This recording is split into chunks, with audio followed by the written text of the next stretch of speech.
I was never any good at it. In fact, I should be dead, actually, because you might have seen my monster Rihanna crash. Yeah. Anyway, so I come off the road, 35 metres in the air. I'm doing 170 k's an hour. I should be dead. If there was a fence at the end of this road, I would have been...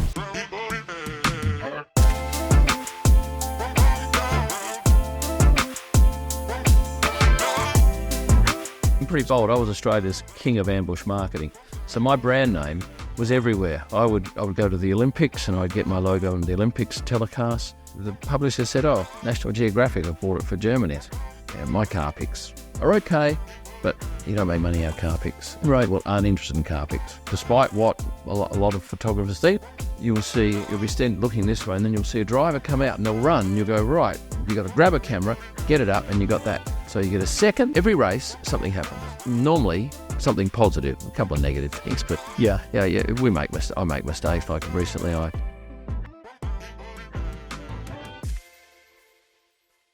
Kym, how are you? happy to be in London and happy to have finished 4 days of grueling work at the Silverstone track. Yeah, I mean, we sit here just the back of the British Grand Prix, which is amazing, and thanks so much for making some time, because I know you're normally travelling all around the world, having a lot of fun. But I'm looking forward today, because as an F1 fan and also a photographer back in the day, I'm keen to ask you many, many things. But to get into it, I thought we'd kind of start where others might not have started and kind of ask you around your early days. I know you said on another podcast that your parents instilled some key qualities in you, some key values, being persistence, intensity, and curiosity. Do you remember that? Remember saying that? And also tell me about those values. Well, my father was an incredibly hard worker. He worked in a finance company. He was also a state cricketer in South Australia. Wow. And my mother ran her own business. And I think I was pretty lucky with my upbringing. We weren't wealthy in any way, but I never really wanted for much. And they were always working. And that's pretty much what I do. I just do not stop working. Yeah. And that curiosity piece, I feel like, is a big part of your career today. Yeah. I push in terms of the F1 stuff. I want to see how far I can go. Yeah. Look, I don't need to do this, but I think it's been marvellous as an exercise. Yeah. To be on tour with arguably the most amazing sport in the world, and B, having done pretty well at it. Yeah. Because it wasn't that great at the start, I promise you. Well, we'll get on to that for sure. But obviously, we'll talk a lot about your Formula One career and what that's looked like as a photographer. But I feel like, we'll dive into the rest of your career as well. But I feel like you've had a very varied career, and there's been lots of different things you've almost done and wanted to sort of dab your toe in, and that curiosity piece is a big part of it. When you were younger, what was the ambition then? Did you have a career path you wanted to take? Well, when I was younger, I started working with my grandfather on the Granite Island train, taking tickets. It was a little train funicular that would run across to an island. Yeah. And I used to love working on that on the weekends and school holidays. And I got a job as a casual at a department store. And then I managed to, and by that time, 18, I was doing discos. I love being a DJ. And then I got, my mother said one day, right, after I'd finished school, you better go and get a job. So I went out that day, she said, maybe the next day. And I went to 3 banks, and I came back at about 2 p.m, and she said, how'd you go? I said, yeah, I got a job. What? I got a job. What do you mean you got a job? Well, ANZ offered me a job. When do you start? Well, they don't know, but I got a job. So that was how easy getting a start was for me. And then I did 2 years with the bank and got sick of it, and I resigned. And then I managed... What made you sick of it? What was... well, I had a real...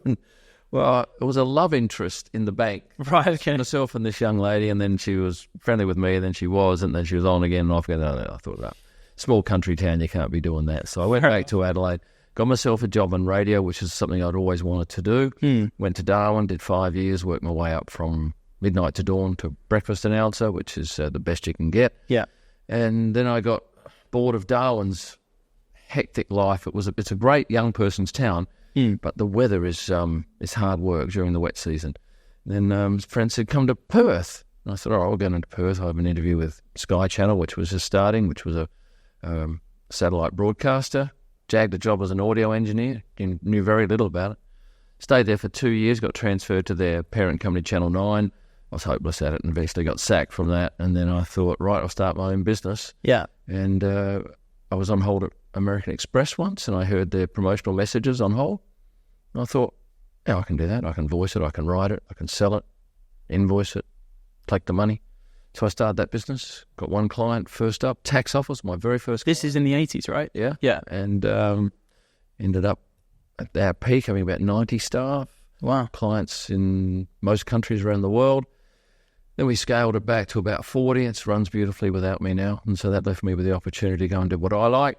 Yeah. When I did a bit of rallying, African wildlife photography, and this. Well, look, you've put an amazing career into about 30 seconds, so there's a lot I want to ask you about that time. I mean, first of all, starting that business and scaling it, do you remember those early days of starting that business? Was it a terrifying experience for you? Were you quite confident in what you thought you could do? And it wasn't terrifying, it was just a grind. Yeah. But a grind I love because I was selling and I was writing the scripts and I was voicing most of them at the start and mixing them. Then I got a gig with a fashion outlet doing Jeans West Radio. In fact, I was here in London. I went to the Top Shop and they had a live DJ, and I thought I should do that in Australia, but for a fashion store with 100 stores, and I can just do it on cassette every week. Yeah, and I jagged this great gig. So that covered my costs, so that I could then go out and start on Messages on Hold, which ended up overtaking the in-store radio very quickly. And Message on Hold is the name of the company. Yep. Yeah, and so. I mean, as you said, you were listening to American Express and you start that business. Was it quite a new, obviously as an agent, it's like you were first mover? There was a guy in Adelaide who was doing it. Right. But he wasn't quite the marketer I was. And I remember he offered me $30,000 for my business about a year in. Really? Which I thankfully said no to. And it's continued to be a booming business. It just, even now with different changes in technology, it still runs strongly without any influence from me, except for quarterly board meetings. And how did you scale that business from nothing to, you said 90 people? Well, as I got more clients, I thought, right, well, now I'm under pressure. I better get an audio engineer. That was great. And then I better get another salesperson. It's just, you go forwards until you hit a wall, and then you have to get someone else, then you go backwards a little bit, then you go way forwards, and then backwards a bit, and then way forwards. And that's what I've done. And just, there's never been a business plan to say we are going to have 100 staff and we're going to have 5,000 clients. It's just every day, go out and sell. Really? That's what we've done. Was that the biggest driver, you think, to that business being successful then? Just that attitude? Yeah. Just constantly going for new clients, new opportunities. I'm pretty bold. I was Australia's king of ambush marketing. So my brand name was everywhere. I would go to the Olympics and I'd get my logo in the Olympics telecasts, at F1 races, at Melbourne Cup, all these major sporting events. You'd see people in the crowd just holding up my signs, or me walking up behind a TV presenter holding it up, or me sticking a Messages on Hold logo on a coach's window and the TV pans up to it and suddenly there's my logo. And that one thing I just mentioned there is now was the forerunner to sponsorship in Australia in football of the coach's box, because they realised, hey, we're crossing up there and it's a clean shot, except for Kym's ambushing. So they started selling that product. Yeah. And that's how it grew. Fantastic. Was there a particularly challenging part of growing that business, particularly in the early days? Yeah, when Jeans West fell over and they left me...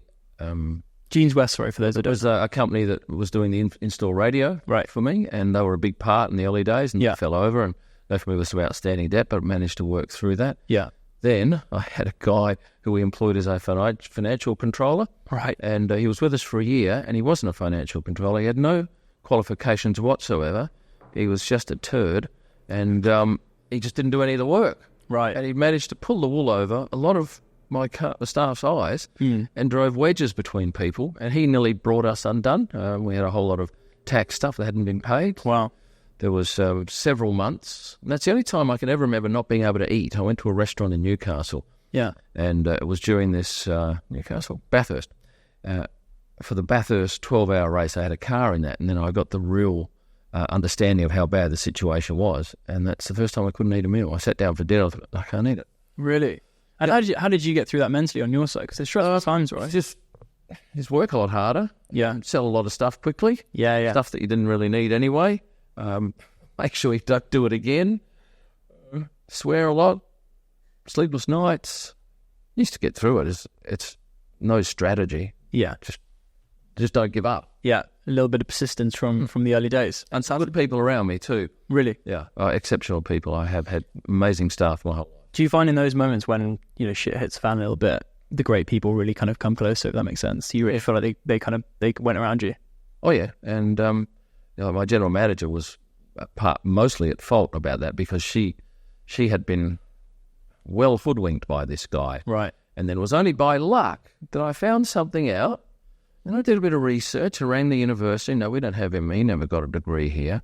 And I got him into the office and I pressed him about it. And Oh, you discovered it? I discovered it. She was on holidays. I had to ring her in Hong Kong and say, you know this guy? Yeah.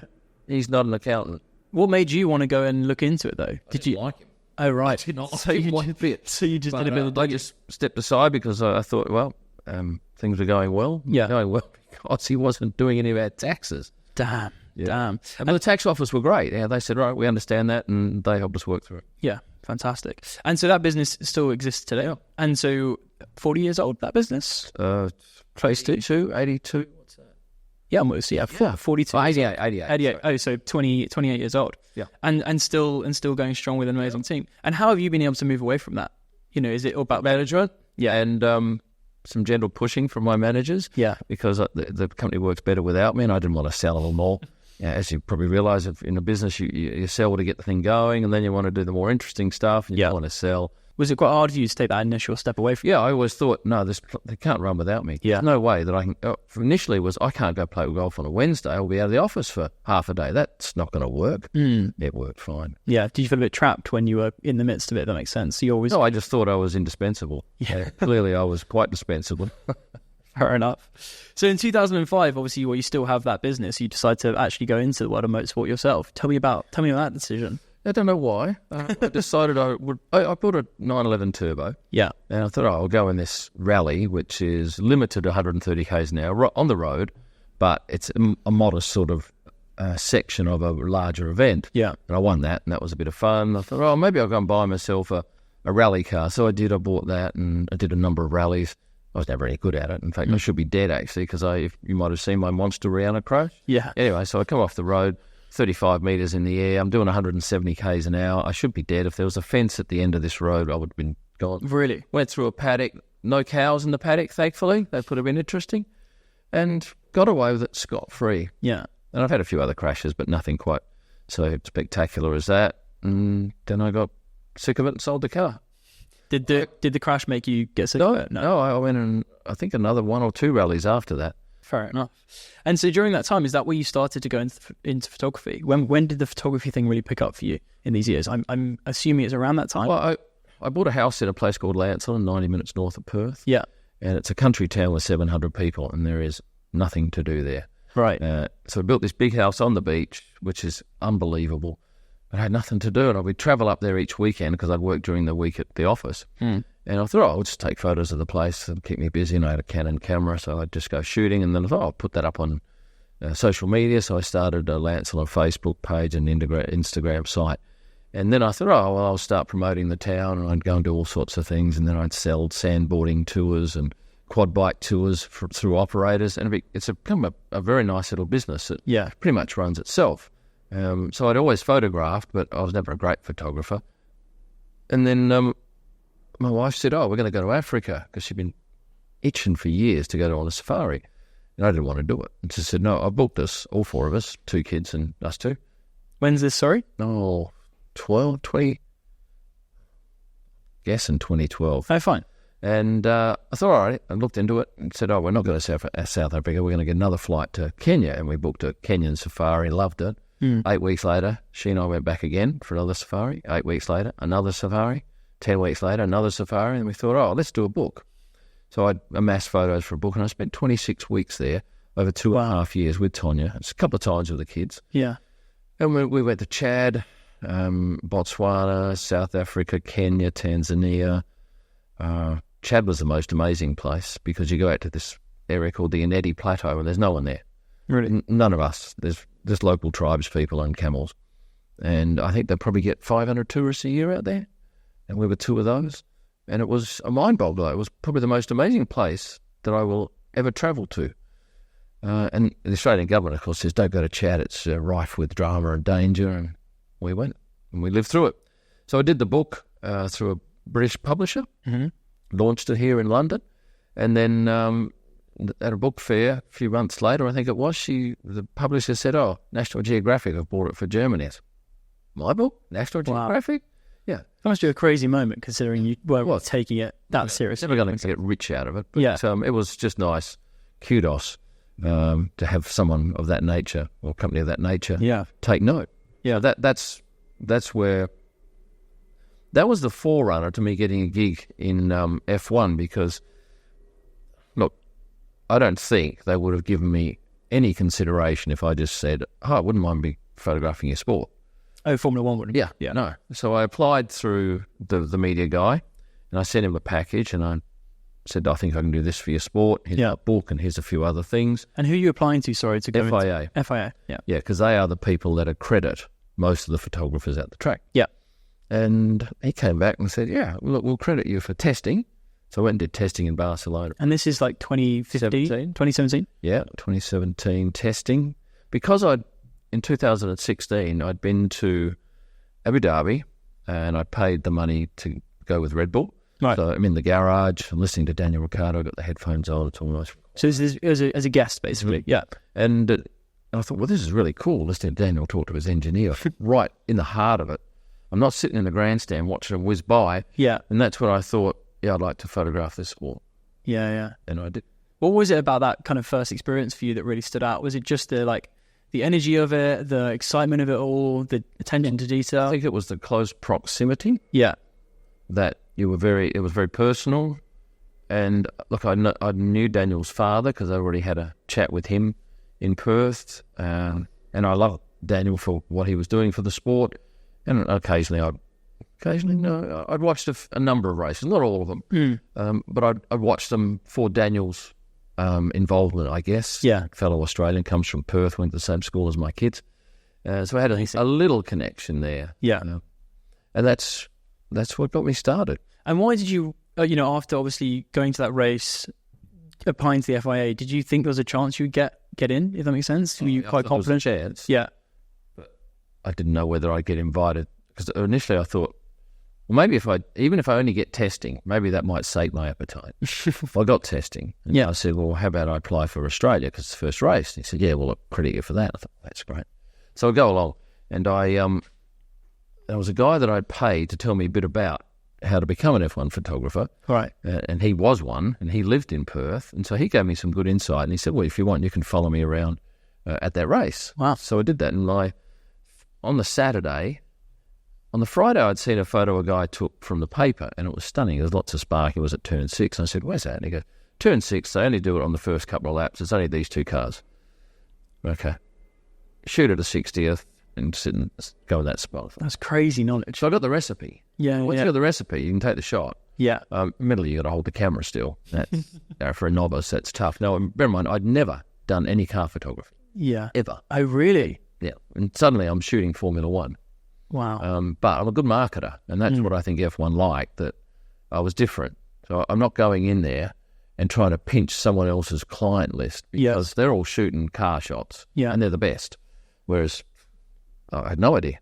I guess, that's one of my questions, is your approach to it. Did you want to try and do something a bit different then? Is that what you're saying?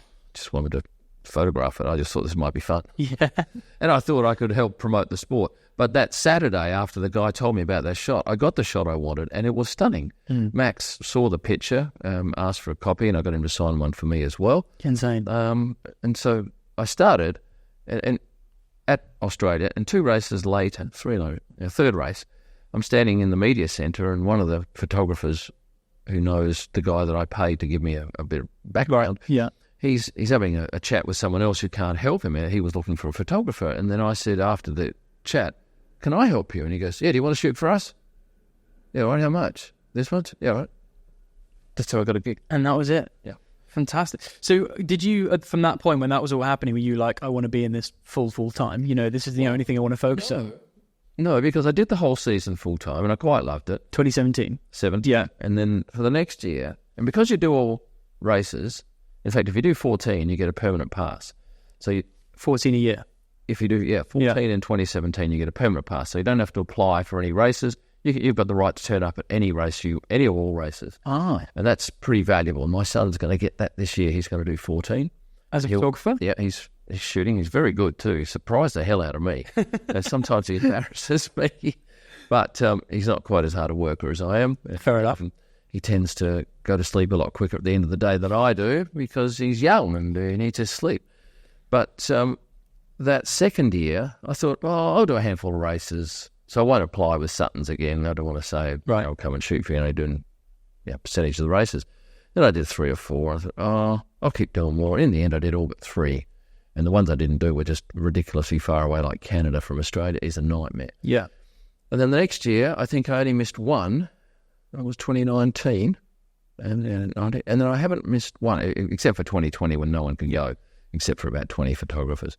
Yeah, so from 21, 2, 3, and this year, I've not missed a race. And there's only, at the moment, there'd only be 5 blokes that can say that in the world. Wow. How many photographers are at a race? 100-ish. Wow. Sometimes 70, 130 sometimes. And I imagine a lot of people think it's a bit of a scrum to get the shot in terms of. And can you explain that a little bit to me in terms of the difficulty of getting? I mean, some of the images I've seen you create over the last kind of year, 2 years alone are just insane from that perspective. Like, I imagine there's a level of courtesy to each other. Imagine there's a level of understanding, but you all probably want to be on the same corner. You all want to be the same corner. Car photos is not really a problem. Right. Because what we got sometimes they're 5 kilometre tracks. Yeah. There's only 100 photographers. So that's never going to be a problem. The start, you'll have a tower. In some races, it's a small tower. So you get the likes of Getty, LAT, a few other agencies. They get a sticker. And they guarantee the best spots because they have the biggest audience. Right. The rest of us fight for the rest. Sometimes if we don't get up to the tower, there's not enough room, or you've got to shoot from above the head. Yeah. But pretty much out on track, there are photo windows, which are nice to shoot through, but that doesn't stop. We can shoot through wire. With certain lenses, it's no problem shooting through the wire. More so, it's in the paddock when you have a line. Let's say the paddock's 10 metres wide, and for 9 metres, you've got 3 deep photographers, and they're all waiting for drivers to arrive.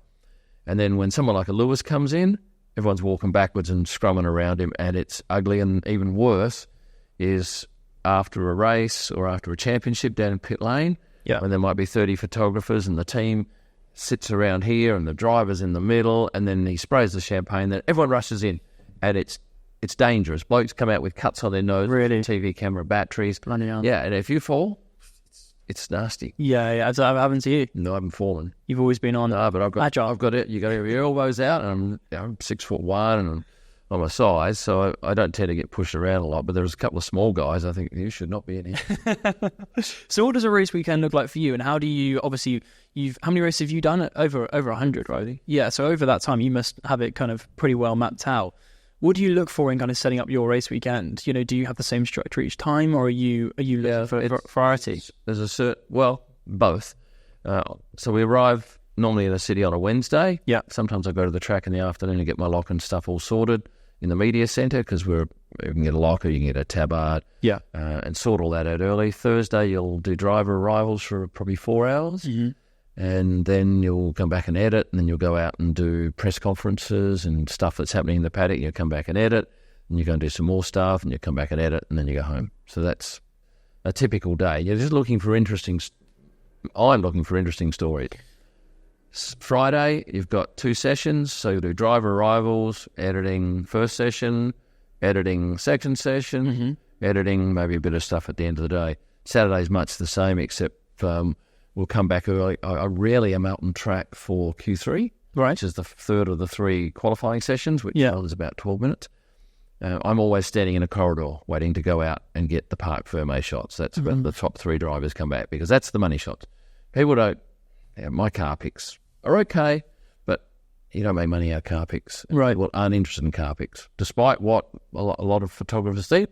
Unless you've got a car upside down sparking, or one in the air doing something spectacular, it's very rare that car picks get the attention. What gets the attention is Max giving Lando a hug, or Lewis standing on top of his car, someone crying. Girlfriends with drivers are incredible. Yeah. Dogs, dogs being cuddled by drivers. For instance, like Lance Stroll doesn't do well on my page. Neither does Max Verstappen, to be honest, for some reason. But you put Max with Kelly or Lance with Mary Lou, and suddenly it's 4 or 5 times the engagement. I have, bizarrely, 35% of my Instagram audience, which is, well, at the moment, it's 200 away from 500,000. So as soon as I finished here, I'll be doing a post, I think, getting ready, because it'll be 500,000 by the end of the day. Congrats. Yeah, it only started in 2018, and I was reluctant in getting into that. But, Instagram audience with 35% women is bizarre, because most other F1 stuff, I think, is male 85%. Yeah. So, I mean, F1 weekends, they look quite glamorous, even for you on your page. I think you do a good job at making it look incredibly exciting and quite glamorous. Are they as glamorous as they look for you? Well, I will wear denim shorts and waterproof shoes because for a fair number of the races, we're wandering around in mud. Yeah. We're on our knees, and sometimes I fall in Saudi Arabia because the ground's uneven and smashed a lens. There's nothing glamorous about that side of things. The glamour is in the paddock, where you have on the weekend was probably our best event for celebrities. It was huge, so many of them. And in fact, I stood on the main gate that comes out onto the grid on Sunday, and they come from both directions, and it's a swarm of people. And oh my God, there's Joey Clarkson. Oh, there's Richard Hammond. Oh, there's Brad Pitt. There's Central C. And you can't. You'll miss a lot of them because they're coming from both directions. But that doesn't happen at a lot of races. This race, Vegas, Miami is a bit like that. Yeah. They are standout races in terms of celebs, and Monaco, and not so much Baku or China. No celeb. And so, talking about kind of the celebrities and the build up. I mean, I often see you in a bucket hat on the grid when Martin's doing his walk and stuff. What's that grid experience like for you? And touching on this idea of storytelling, because I think that's something I love about your content and the images you take is you can see the stories within them, whether it's the dog content or whether it's on the track or whatever, which I love. But on the grid, what is that experience like for you, and what are you trying to achieve there when there's a swarm of people and it is cars and it's people? Is there something different you approach with that? Well, you mentioned the bucket hats, and there are still a few available at KymIllman.com. Thought I'd get you that plug.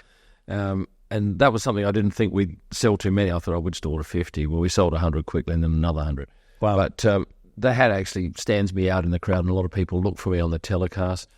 But for me, sometimes I have a brief to go and shoot a certain driver getting in and out of a car or his shoes or whatever. Other days, like on the weekend, I had to shoot Hannah Waddingham, the singer who did the national anthem, for a watch company, and that was tough because you had to get her in a certain spot, and that meant I couldn't do what I would normally do and wander up and down the grid. I had to devote time to that. But other races, typically I'll just look for anything interesting, and it will be celebrities, and often Stefano Domenicali will bring a group down and there'll be 20 people behind him. So if you find Stefano, normally behind him there'll be a handful of people you need to shoot, but then it's very tight, so you've got to use wide-angle lens, and often they'll have people just in front or just to the side, so you've got to plan. You've got to think, where are they going? If I go over there at 2 meters, are they going to suddenly come into the clear? It's a real art, and Brad Pitt was the same when he came in on Sunday, first time ever with his girlfriend. As soon as I saw her get out of the car, I thought, these are going to be huge. And they have been huge. They've gone all over the world. All these huge publications have picked them up. Yeah. And then I've just got to try and work out, because he's got 2 bodyguards. Might have even been a third. And they're a nuisance. I would say, the bodyguards feel like they get in the way a lot of the time. Oh, yeah. In F1, right? Respectfully to them. One will stand to the side and just perhaps put people off a metre away from him. But the shocking ones will just put their arms around like this and walk and think, you're in the shot. Get out of the shot. Yeah. I did get good shots of them, but often a lot of photographers will stand in a certain spot and the celebrity will come towards them and they hope they get a shot. And then they'll just let them go behind them. Often, more probably all the time, I will take that shot, but then I'll keep walking with someone who's really good. Because I know that may be a shot, but will I get a better one here? Will they stop and hug a kid? Will they high-five a driver? Yeah. And quite frankly, I'll probably miss a number of shots, and I probably need more than most to get a good one. Yeah. I'll say that. But the Canon cameras that I use are stunning. And a couple of occasions on the weekend, you'll be looking this way, and then you'll see a driver come out, and they'll run, and you'll go, right, you've got to grab a camera, get it up, and you got that. So you get a second, and you might get 12 frames, and you've got to get sharpness, and you've got to hope that your settings are right on the camera, because if they're at a tenth of a second, and you're going to get a blurry shot, and you're going to miss it. So there's a lot that can happen that'll put the kibosh on you getting a shot. But most of the time I get them. Is there a trick to being in the right place at the right time, or is it often luck? Yeah. Oh, luck plays a big part. Yeah. But sometimes somebody will have a notepad in their back pocket. And it'll be sticking out. Right. And with a long lens, you can take a shot, and then you can see Joe Blogg's 13:30 swipe gates. So that's a pretty good indication of where you ought to be. Oh, there's people when they're coordinating certain people. Some people have notebooks hanging out their pocket. I did that a couple of races ago. So then we all talk. For instance, I'll know certain things and a friend of mine will know certain things and we'll swap information. Work together. It's not like we go and put a thing up on the notice board, Brad Pitt's coming at 2:30, because you don't want too many people there. Yeah. But there's a certain amount of trust, and I contribute to Getty Images, which is the largest image company in the world. And so the guys that I work with there, the full-time guys, and I'm not a full-timer, they'll often share information. They'll say, look, we have to go over here, but can you get that? I'll go, yeah, I'll get that. If it's something that I do, like I like the people stuff, I like the stories. I shoot cars on track because I do a book at every race, and I'll come back with enough pics for a good book. But I don't love the car photography. How many images do you shoot? How many images do you reckon you shoot a weekend? 20,000. 20,000 images. Every time you press the shutter, it goes off 3 times. Yeah. And you've got multiple cameras, obviously operating, or you've got 2 or 3 cameras on you going across the board. 2 a wide and a tight, and what's that? 5,000 a day. So, and I'll edit in 3 sessions. So I'll do 1,500 or 1,600 photos, and it's just a matter of thinking, yep. And once you go through and pick, say, that 400 for the first day, you bring them in and you will edit them, and the edit will take no more than 5 seconds. Yeah. A good photo might be half a minute. If there's something I want to do as a big monster print, that'll be done later in the week. Yeah. And then I put them up to either Getty, if they're people photos, or car pics, I put up to KymIllman.com. ProStarPics.com, which is my website for pics. And then you do that the next day, and at the end of the race, you've probably got 1,400 pictures. Wow. And hopefully, obviously I use them for my videos. I do my own stuff. I do driver prints. For instance, I did one with Olly the other day. He hasn't even signed the prints yet. We just agreed on it. Amazing. Unbelievably, the day we agreed to launch it, they released the news that he's got his heart. Same day. It was phenomenally fortuitous. Very fortuitous indeed. And we sold a good number very quickly. Olly will promote it on his page and sell even more. So they're good. Fantastic. We mentioned a few times storytelling, and I just want to lean back into that a little bit, because you're talking about obviously identifying the images that you love the most, and you're much more about the atmosphere of the people than necessarily always the car. How do you think you can achieve that great level of storytelling in your imagery? Is it about the moment that you're capturing, or is there something else? I'll give an example. So I'll see George Russell walk away from the press conference after the race, and then I'll know that, say, Toto's down here. Then I'll probably know that he hasn't seen him. Right. And if he's won a race, there's going to be a hug. So then I have to work out whose face do I want, because I want George going to be one side, Toto the other side. Yeah. So I will go and position myself and just constantly move around thinking, come on, he's coming, and all these people wanting autographs, and then George will look up and go, oh, great, and then the thing will take place in front of you exactly as you foresaw it. Yeah. And then you go, yeah, I knew that was coming. And then often there'll be instances, and Lewis used to do this, where he'd come in and play ducks and drakes, and he'd go behind caravans and stuff. Yeah, like he's motorhome. Yeah, because he was a bit secretive. And then it was a matter of knowing the paddock. You think, right, well, I think he's going to come out here, so I'm going to stand here. And then, of course, it happens, and you think you're king, and then other times you wait there way too long, and you go, where's he going? Oh, he went up that way, and you're just a dunce. And speaking of the paddock, and you've already mentioned, obviously, you have some pals in there, and you've obviously must know the paddock really well. It's a much smaller kind of group of people than I'm sure it kind of looks from the outside. I know there's thousands of members of staff at different teams, etc. But am I right in saying that I feel the paddock's a lot more connected, particularly on the media side, than maybe you would think? When you've done 130 races and you post like I do, most of the people would know what I do. Yeah. Not all. And a lot of people will come up and ask for favours, and I'm more than happy to do them for most of them, because then they owe you a favour, and they're more than happy to, I can tell you when he's going to be here, or, hey, we're doing something over there at 2, why don't you come and get a photo of that? So, you've got to have connections. You can't be just on your own. But on the other side of it, I don't rely on that. I rely on being out there, and I can, if I go back to Sunday, I knew it would be huge for celebrities, because we get a list of celebrities each race, and there were 52 pages of Sunday's celebs. Wow. Most of them I had no idea who they were. Yeah. But now I'd look through and I go, oh, I know Jeremy slept in my bed in Lancellon many years ago. He rented one of my houses. And in fact, I had a chat with him about that when he came in. I said, "You slept in my bed." "What?" "Yeah, I slept in my bed in Lance." "Oh, you're the guy." I said, "Yeah." He said, "Oh, yeah, that was an hour north of Perth."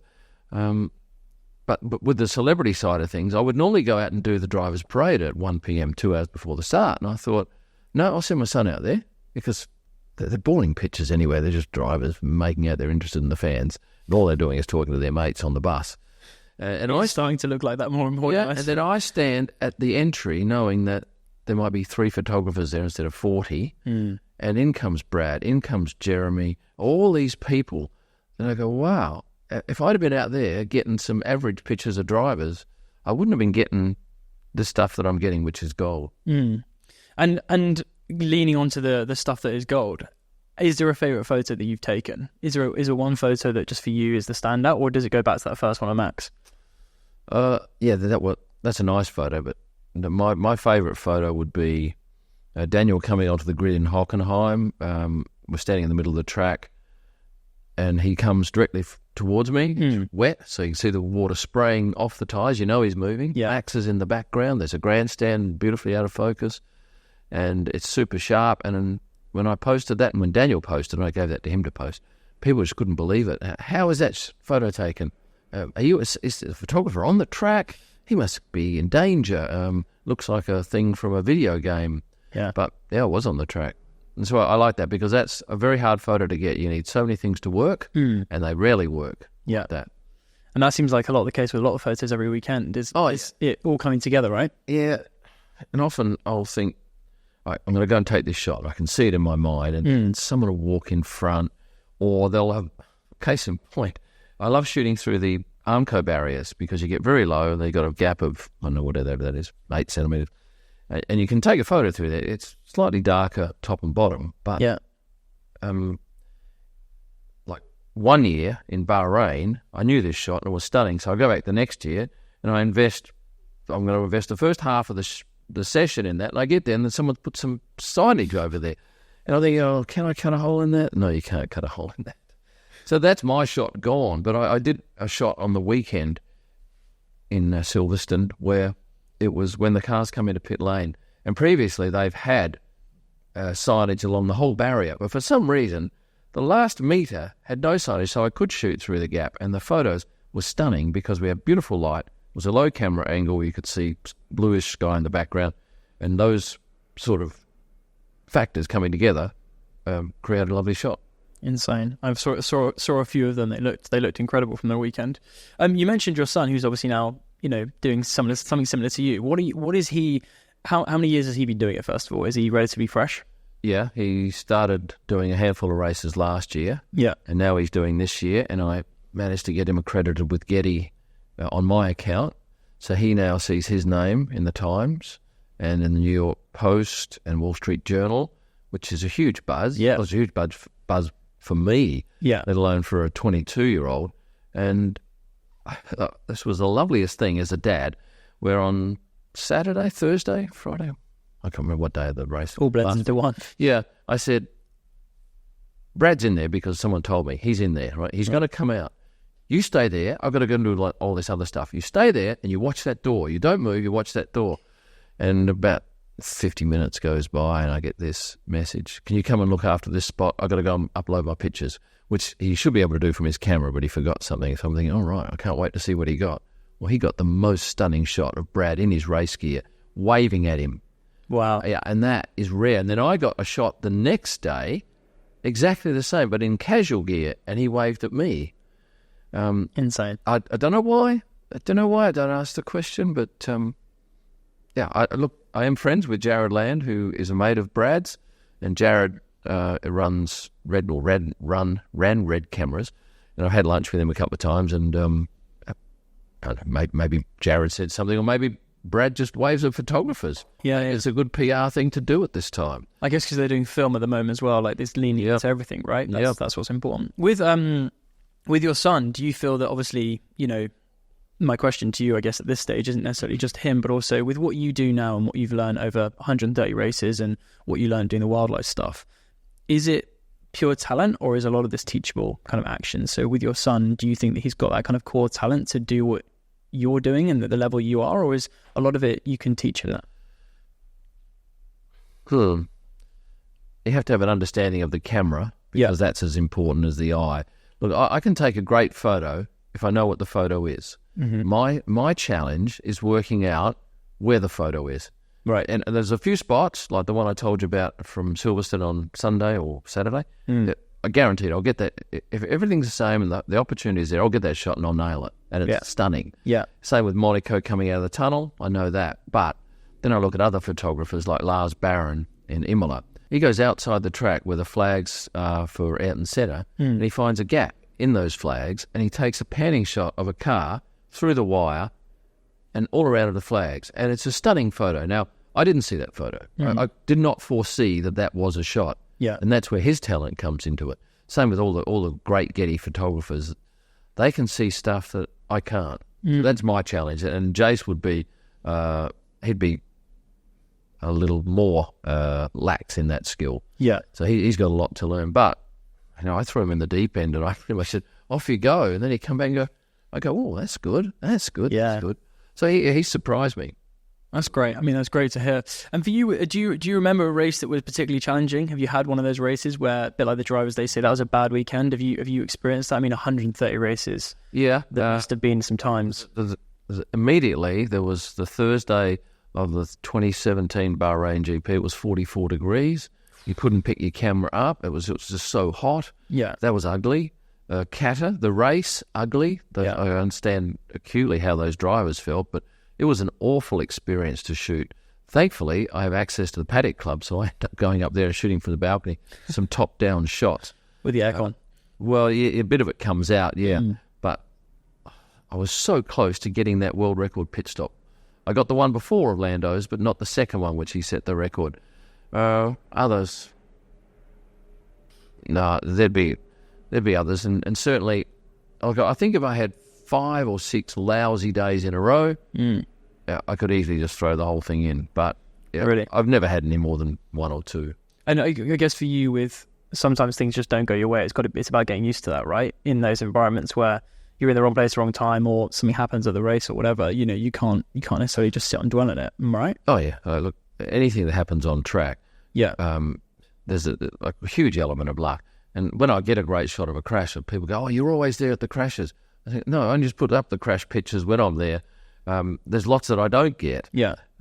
Because it's such a big track. Most tracks are big that you're unlikely to get it. But the other day in Monaco, when Perez came off up the hill, that was amazing because he'd gone past me and I turned away because there's this vortex of dirt and crap that comes after the field goes past. And I'm looking at my pictures about to transmit one. And then I see a guy run past me and I look at a marshal and then I look at the red flag and I go, oh. So I just grab my cameras and I run because I figure there's something's happened. Boy, did something happen. This is when he went into the 2 Hasses, right? Yeah. And when they came past, because I'm shooting through a window, I noticed that there was a car. I didn't at the time know which car it was. I thought, oh, that shouldn't be out here. That's way close here. So I pulled back. But obviously, can you really tell that from being your because you know where they should be. Yeah. You know that they should be on the other side of the road. Right. And they wasn't. They weren't. They were right out maybe 2 meters from where I was. That was a big one. Yeah, and then as I went past, I had the crash, and then I get up there and I see a photographer on the ground with a whole lot of photographers and medical people around him. And so you document that, you take the photos. You never don't take photos of anything. You take. I was going to ask you that. Yeah, you take photos of everything. Yeah. Because you can't go, oh, he's okay, I should have taken the photo. Look, if someone dies, and you wouldn't put that up, but you always take the photo. Yeah. And sometimes I'll take photos and drivers will say, oh, Kym, and two great occasions, but the driver said, no, Kym, no, please, no. Oh, really? Okay, I won't use it.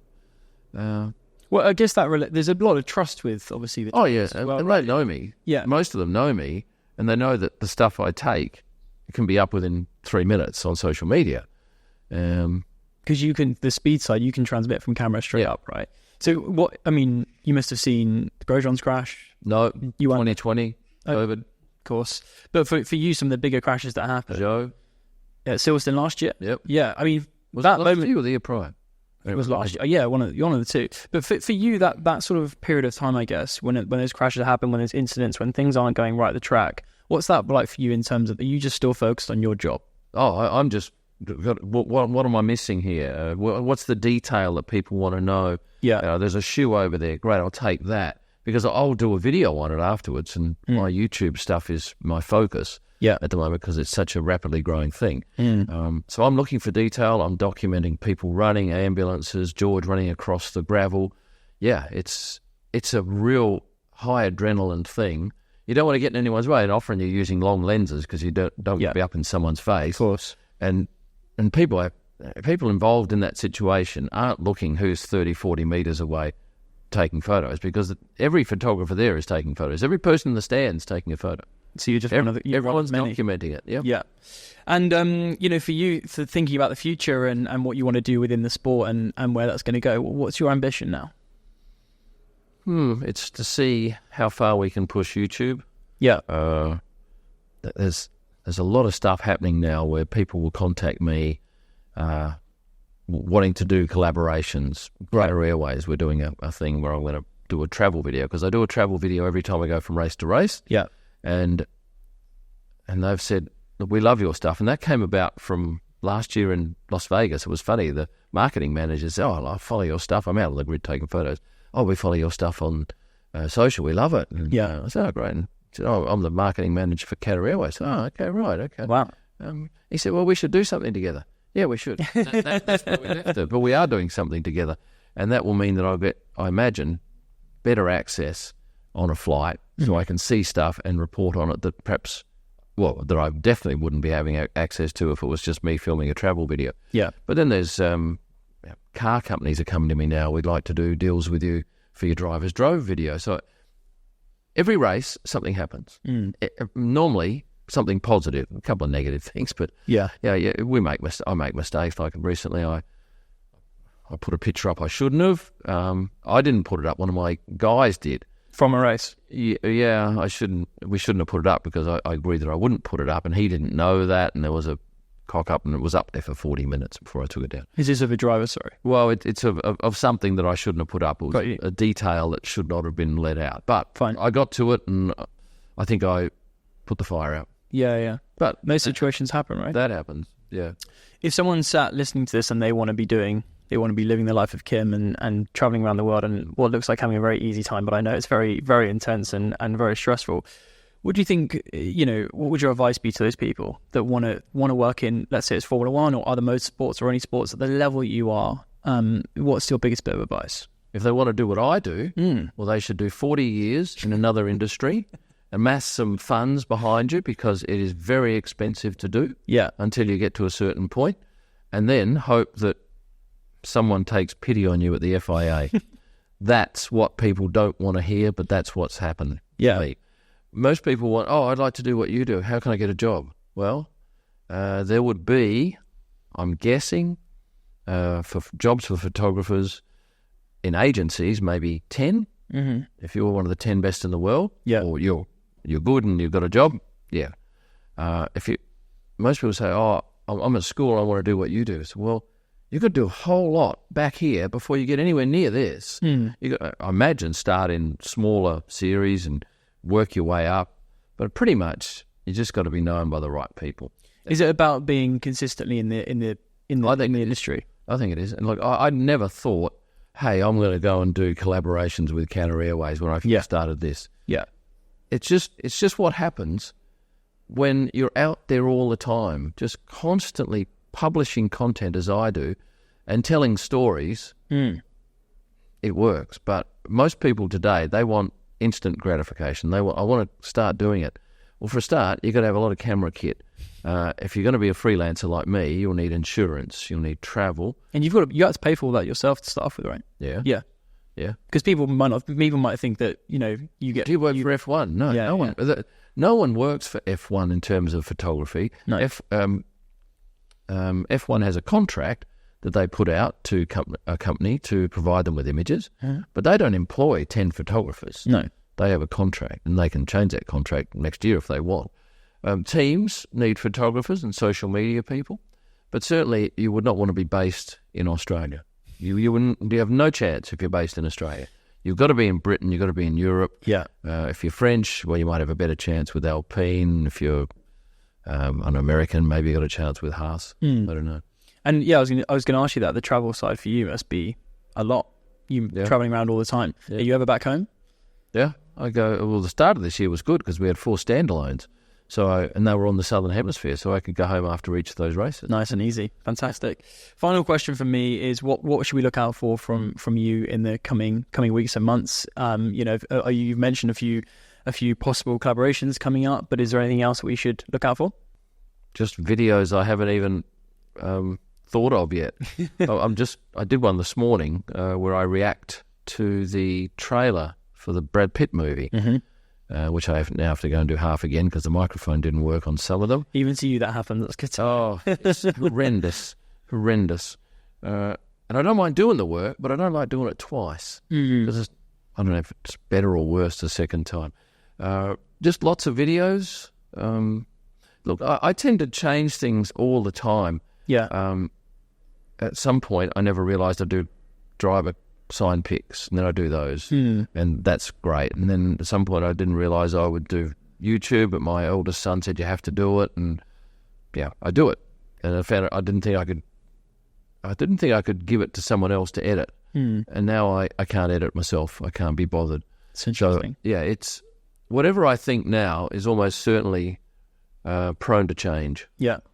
Love that. Well, look, we'll end that there because I know you're here for a few days and then heading out to the next race and lots going on. But thanks so much for giving some time. It's been amazing to hear about your career and life so far. And I'm really looking forward to seeing more and obviously keeping in touch in the future. But yeah, Kym, it's been an absolute pleasure. Thank you so much, and we'll speak soon. Pleasure. Thank you.